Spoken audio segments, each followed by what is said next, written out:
Bem-vindos a mais um vídeo no canal Deus no Coração. Que essa mensagem possa transformar a sua vida, que Deus lhe abençoe sempre, e jamais perca a fé em Deus, que o milagre irá acontecer.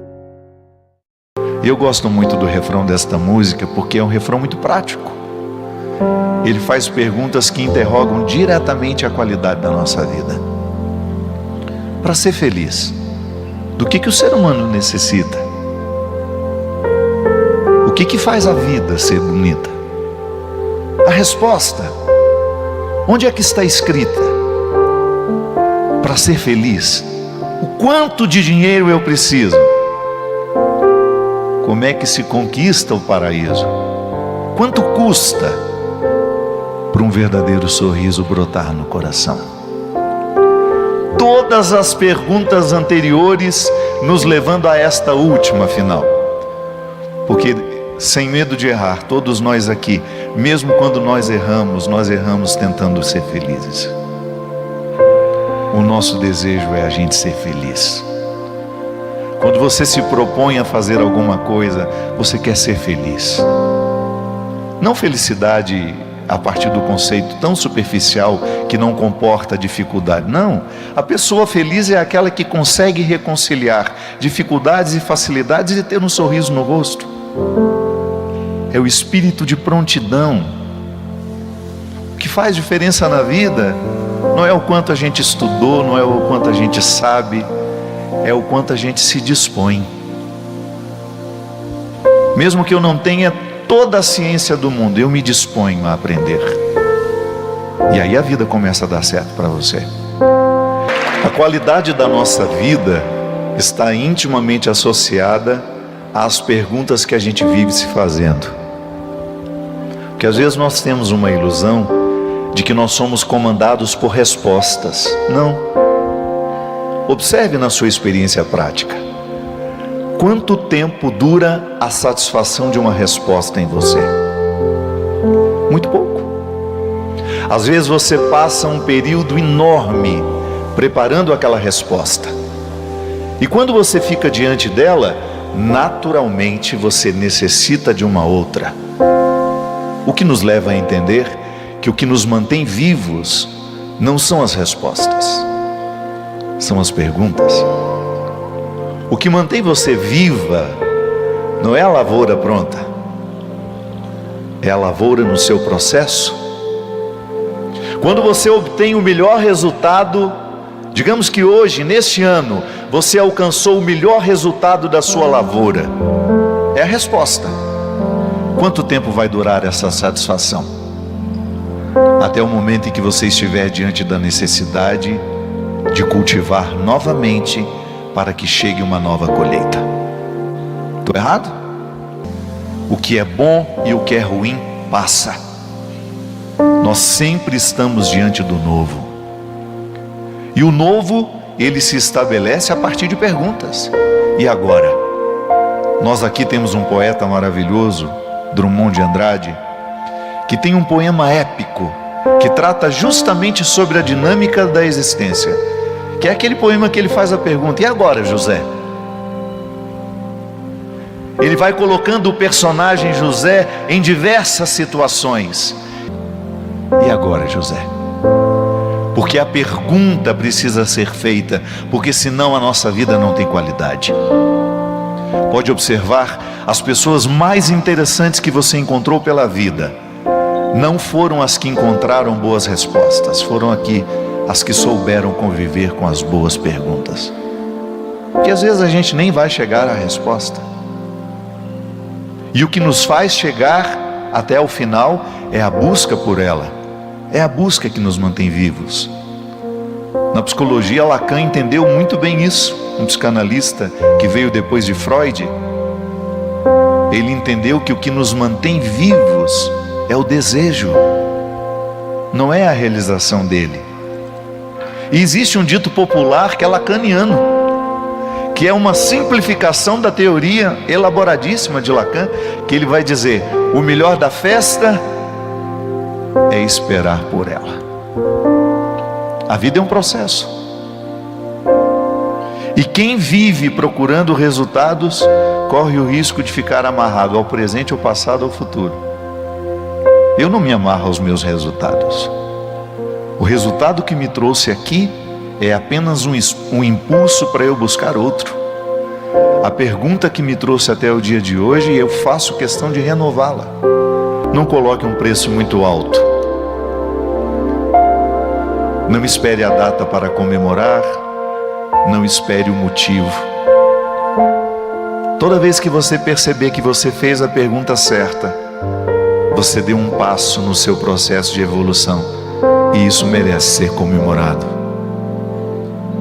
Toda vez que você se faz a pergunta certa, como outro dia eu tive a oportunidade de encontrar uma mulher que havia perdido o filho pelo câncer, e há 2 anos ela se pergunta: por que, meu Deus? Por quê? Por que o meu filho? Por que eu tive que passar por isso? Eu disse para ela: você nunca vai chegar ao porquê, que é mistério. Se alguém tentar responder, estará sendo desonesto.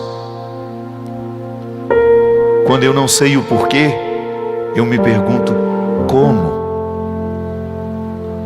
Se eu não sei responder porquê, eu quero me responder: como eu vou sobreviver a isso? Toda vez que a vida não dá certo, o porquê faz parte, ele faz parte da nossa revolta, ele faz parte das primeiras perguntas, mas depois é bom a gente substituí-lo. E é muito bom a gente poder se rodear de pessoas que nos ajudam a viver a espera operante. Quando eu olho para você, o que eu estou vendo é um potencial enorme que ainda não chegou ao melhor de si, mas está a caminho. E se você fizer as perguntas certas, acredite, vai valer muito a pena levar tudo isso até o fim. Conversão é isso, minha gente. É aos poucos a gente se reconciliar com o passado. É a gente, por amor e respeito por nós, você não guardar os rancores do passado.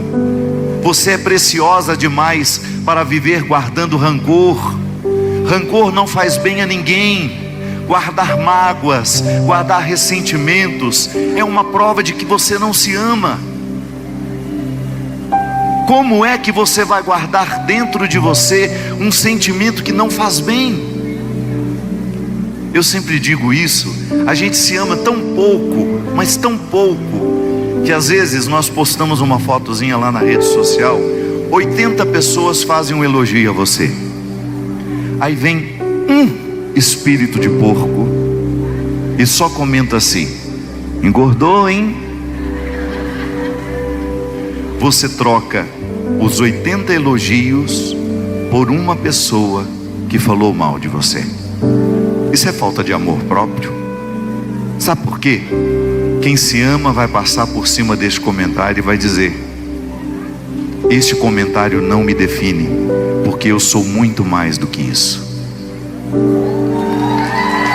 Este comentário não vai retirar a minha paz, porque eu tenho amor por mim e eu vou escolher ficar bem.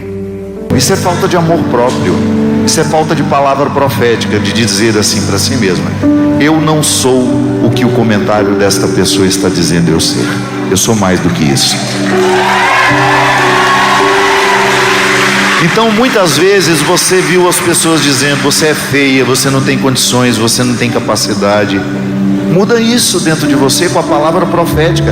Todo santo dia, a primeira oração tem que ser essa: olha no espelho e fala: nós vamos dar certo. Hoje é mais um dia que o Senhor nos deu para a gente dar certo, para a gente vencer, para a gente fazer a dieta que a gente tem que fazer, para a gente se livrar das usinas de Chernobyl que a gente tem na nossa vida. Hoje é dia de você declarar a vitória de Cristo na sua vida. E você, ao longo do dia, vai se recordar da palavra profética que você disse olhando no espelho. Ela tem poder. Toda vez que o outro me entrega um motivo para eu odiar, para eu ficar irado, eu tenho que ter a liberdade de escolher. Eu quero alimentar ira, eu quero alimentar mágoa? Não. importa é o barro aqui, porque eu estou em processo de conversão, e a minha conversão me ajuda a ter mais respeito por mim, porque quando eu tenho mais respeito por mim, naturalmente eu tenho respeito por você. Quando eu tenho amor por mim, vai ser mais fácil você me amar. Quando eu tenho amor por mim, vai ser muito mais fácil eu amar você. Porque quem não se ama, fica esperando que o outro dê a ele aquilo que ele já deveria ter se oferecido há muito tempo. Não é o amor do outro que me sustenta. O amor do outro é apenas um complemento na minha vida. Por quê? Porque eu sei que sou uma pessoa amada por Deus. Deus me ama. Não há nada que eu tenha feito na minha vida que retirou de Deus a decisão de deixar de me amar. Que retirou de Deus o desejo de me amar. Ele me ama. Quando eu erro, quando eu acerto, quando peco, quando não peco, Deus me ama. E esta é a certeza que me move. Então, quando eu sei que sou amado por Deus, eu também me amo por isso. E reconheço o valor que Ele descobriu em mim, mesmo com todas as minhas misérias. É lindo demais você poder acreditar nisso. Apesar de você ser miserável, Deus ainda não desistiu de você. Por isso que conversão, minha gente, é o movimento que nos ajuda a retirar os defeitos e substituí-los por virtudes. Quando eu odeio, por exemplo, claro, o meu ódio atinge quem eu odeio, mas quem fica envenenado o dia inteiro, noite inteira, sou eu. Tudo isso porque às vezes me falta a experiência do amor próprio. Eu gosto de dizer que a maneira mais eficaz que Deus tem de nos proteger é por meio do amor próprio. A conversão acontece quando você descobre o valor que você tem. Quando nós ficamos diante de Deus, o que Ele quer é que nós reconheçamos a preciosidade que Ele deixou em cada um de nós. Conversão é isso. É você modificar o olhar que você tem para você e para o outro. Conversão é você, a cada dia, alimentar o amor que é por onde Deus ama você. Que às vezes a gente escuta falar muito isso. Deus ama você. Tá bom, mas como é que eu vou entender isso? Deus ama você quando você se ama. Porque o amor próprio é a primeira manifestação do amor de Deus na nossa vida. E o amor próprio funciona como uma autoproteção. Pode observar. Quando é que as coisas dão errado na nossa vida? Quando a gente deixa de se amar. Quando você esquece o valor que você tem, o inimigo abre as portas e entra na sua vida. Por isso que o amor próprio é a blindagem que Deus usa para nos proteger contra as armadilhas do demônio. Porque o demônio não pode nada na vida de quem se ama. Quando eu me amo, quando eu tenho respeito por mim, eu não me drogo. Quando eu tenho respeito por mim, eu não me prostituo. Quando eu tenho respeito por mim, ao menor sinal de invasão do outro, eu vou pará-lo com a sua invasão. A blindagem que Deus vai fazendo através do amor próprio, vai fazendo inclusive você ter coragem de saber quem deve ficar na sua vida e quem deve ir embora. Porque às vezes o seu amor próprio, ele está sendo drenado através de uma pessoa que não ama você, mas que está do seu lado, que participa da sua intimidade. Por isso que conversão também é eliminar algumas pessoas da nossa vida. Não significa que a gente vai deixar de amá-las, não. A gente simplesmente vai blindar para que ela não venha roubar o que a gente tem de mais sagrado, que é o respeito por nós. Quando você é capaz de fechar a porta para uma pessoa que te faz mal, você está favorecendo o seu crescimento espiritual. Aí você fala, mas Jesus mandou amar todo mundo. Mas Ele não mandou guardar os inimigos dentro de você. Mandou perdoar e ir embora. E tem uma outra passagem que ele diz também que se o seu braço te faz pecar, você corta. Mas pelo amor de Deus, não é esse braço aqui não. Ele está falando de outras coisas que são espirituais. Ele não mandou ninguém se mutilar fisicamente. É apenas uma maneira de dizer: se você percebeu que uma determinada pessoa está trazendo perdição à sua vida, corte-a da sua história. Não precisa odiá-la, não precisa desejar o mal, apenas feche a porta. Porque quando você ocupa o seu coração com uma pessoa que não te quer bem, você está impedindo de chegar quem realmente quer bem você. Aí sim, quando você é capaz de expulsar da sua mente, do seu coração, as pessoas que trazem o diabo na sua vida, Deus vem e acampa no seu coração. E quando você se ama, é mais fácil amar você. Porque quando eu não me amo, não adianta, você nunca vai conseguir me amar. Porque todo amor que você oferecer, eu não estarei satisfeito com ele. Não espere o outro dar a você aquilo que só você pode se dar. Ame-se. E se o outro amar também, é apenas um complemento para aquele primeiro amor que você já experimenta. Todo santo dia você acorda, olha no espelho e fala: que pessoa maravilhosa eu sou. Por que você é uma pessoa maravilhosa? Isso não é vaidade não, é porque você é um templo do Espírito Santo. E um templo do Espírito Santo não pode se render aos movimentos diabólicos que estão por aí querendo nos destruir. Muita gente se distancia de Deus por causa de relacionamentos doentios que chegam. É a pessoa que traz a droga, é a pessoa que traz o vício, ou é a pessoa que traz o autodesprezo. Então, que só fique ao seu lado quem de fato quer o seu melhor. Que fique ao seu lado somente as pessoas que aproximam você daquilo que você tem de mais sagrado. Tem alguém assim na sua vida? Quando você precisou passar pela fase mais difícil, quem estava do seu lado? Mas também quando você precisou passar pelas fases mais felizes, quem estava com você? Porque às vezes a gente pensa que é amigo é só o que fica na hora da dificuldade, às vezes não. Às vezes você também descobre o verdadeiro amigo quando você está muito feliz. Porque às vezes na tristeza, até o nosso inimigo se compadece de nós. Mas quem tolera a nossa alegria, nos ama de verdade. Nós precisamos das pessoas que acordam as perguntas que nós precisamos nos fazer.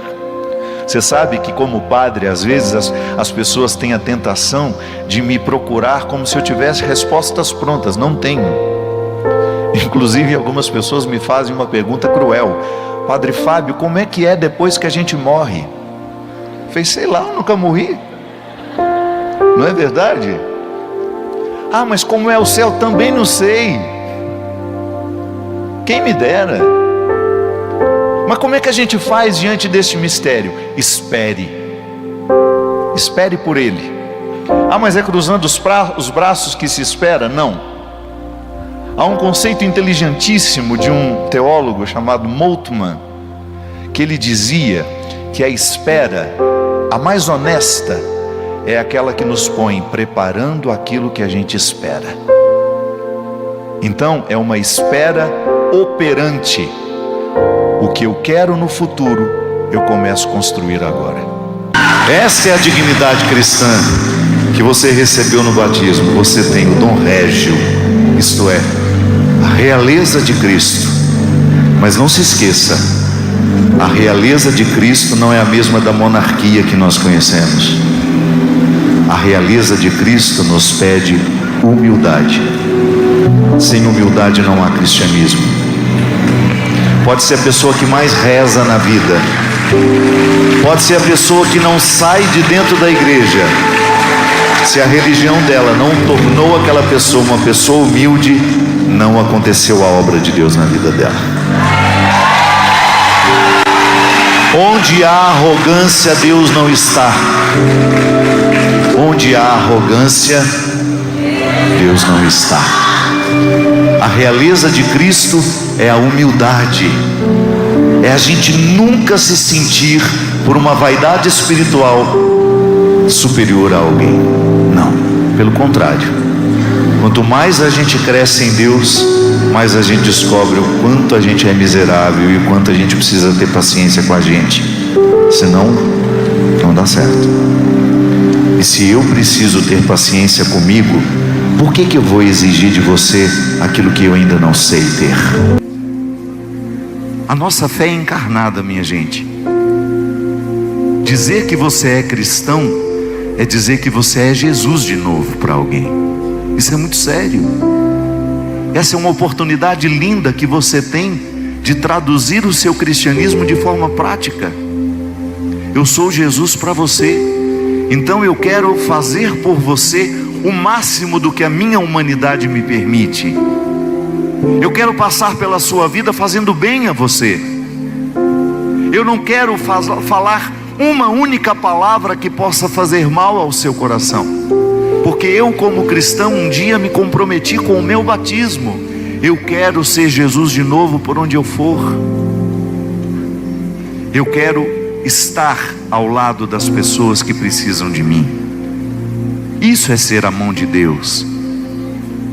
É o que Jesus diz lá no finalzinho do Evangelho de Mateus, quando ele diz: eu estive doente e não me visitaste, eu estive preso e não foste me ver.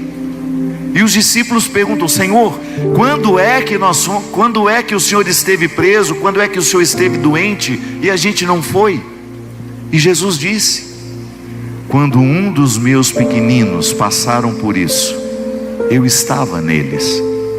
Olha que coisa linda. O cristianismo é a oportunidade que você tem de ser Jesus em quem recebe. Então, quando eu estou necessitado, o Jesus que habita em você ajuda o Jesus que habita em mim. Quando você está fragilizada, o Jesus que me habita ajuda o Jesus que habita você. Ele está nos dois lugares. Ele está no que dá, ele está no que recebe. O nosso cristianismo, minha gente, anote isso no seu coração. O que vai nos levar para o céu não é o tanto de vezes que nós participamos da missa, não são os inúmeros terços que nós rezamos, porque Deus não é contabilista, Deus não é matemático. O que vai nos levar para o céu é o quanto a gente amou. Só isso.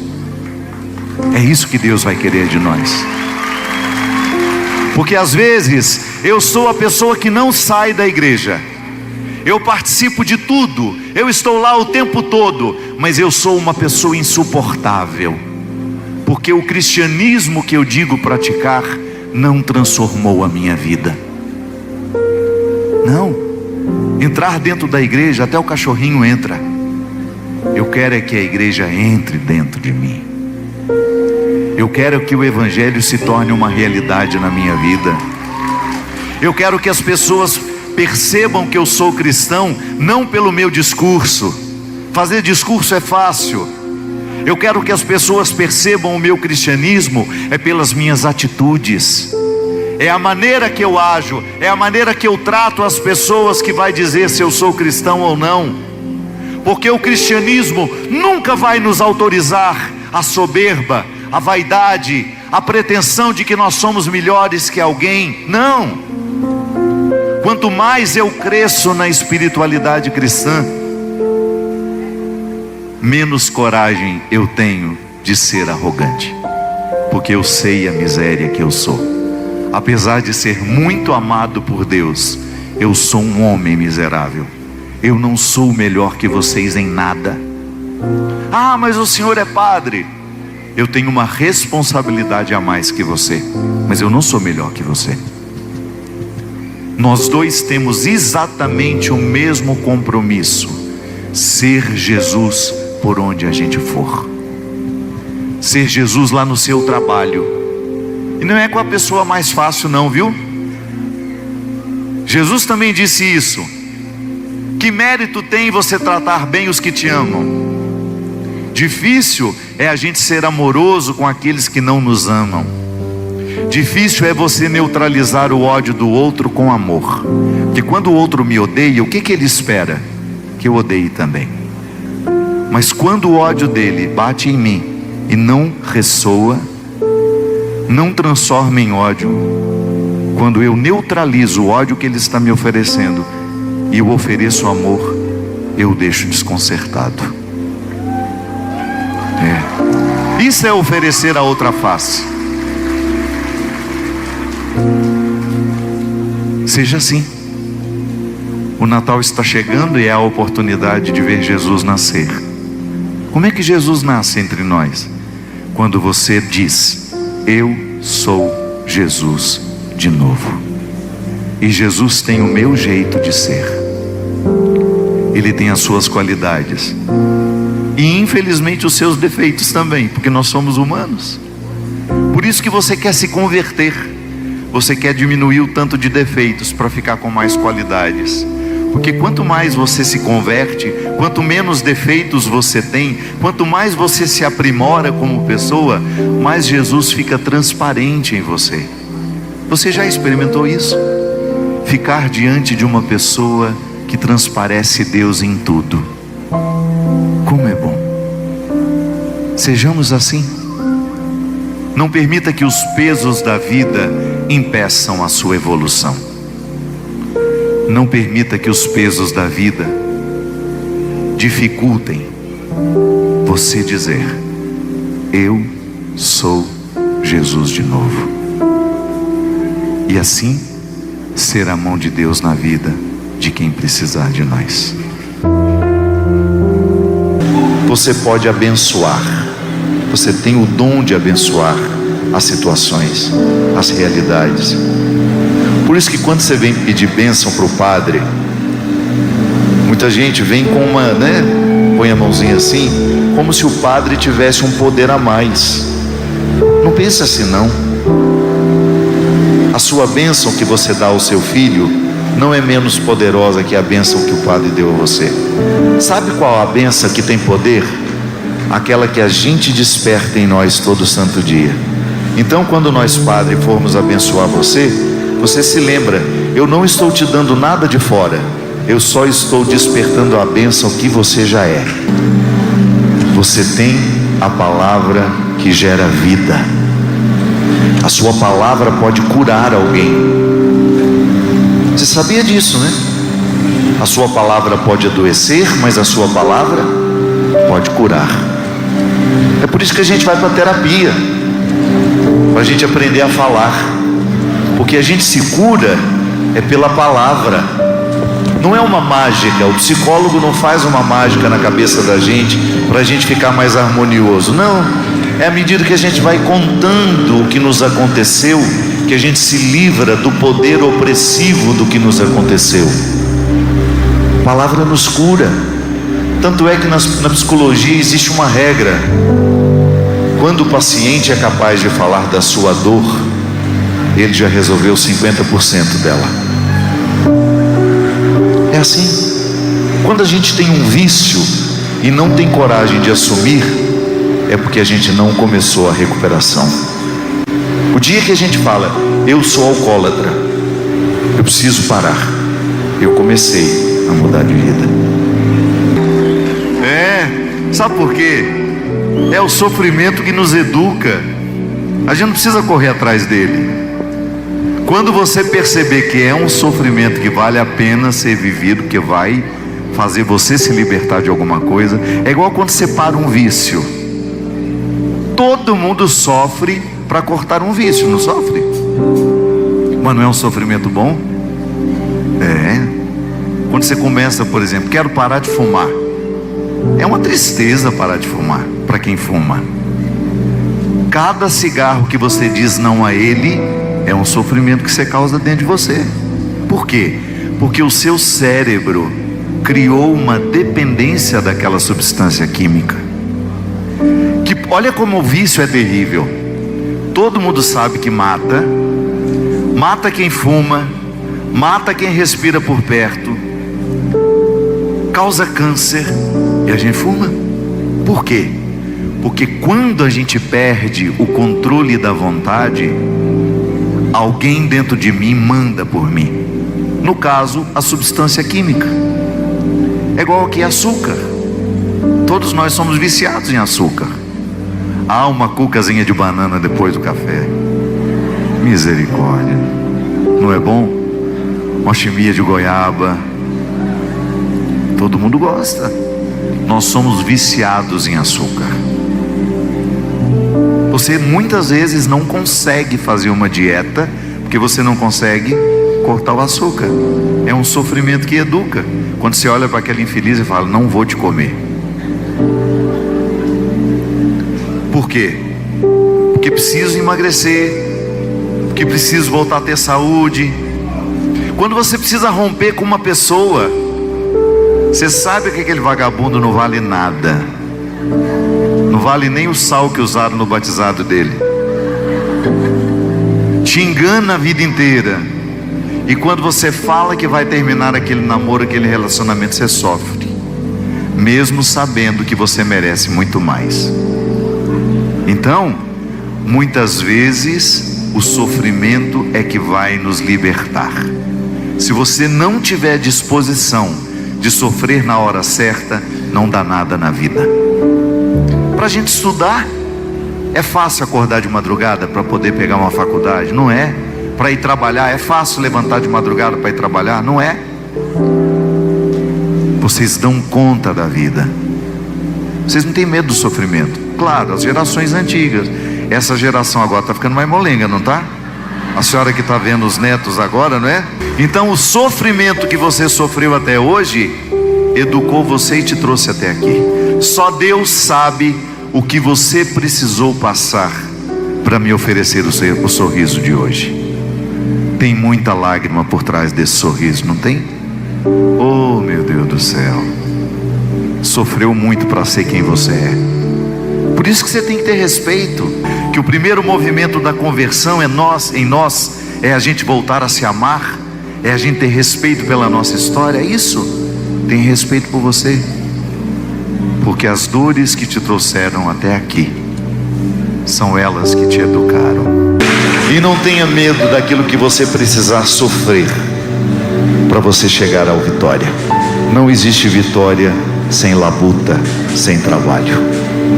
Porque hoje, sem medo de errar, o sorriso que você me oferece é o resultado de muita lágrima que você já chorou.